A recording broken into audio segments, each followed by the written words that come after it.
هنګو دوابه کې د کلدم ټي ټي پی مطلوب ترهګر گرفتار کړی شوی دی. د هنګو ډي پی او تر مخه ترهګر سعدالله خان د سر قیمت 6 لک روپۍ مقرر کړی شوی او پولیس ترهګر د سعدالله بعد منشیات خرڅولو سره کلدم ټي ټي پی ته فنډینګ کولو. گرفتار ترهګر د کال 2020 نه سی ټي ډي ته مطلوب کوم چې د پشانوړي نریاب روډ ناکابندۍ دوران گرفتار کړی شوی دی.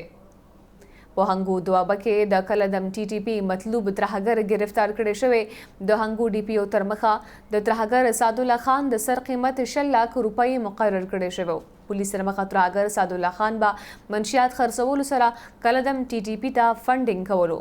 گرفتار ترهګر د کال 2020 نه سی ټي ډي ته مطلوب کوم چې د پشنړاوي نریاب روډ ناکابندۍ دوران گرفتار کړی شوی. پولیس تر مخه گرفتار ترهګر تعلق د قبایلی ضلع ورګزۍ سره ښودلی شوی.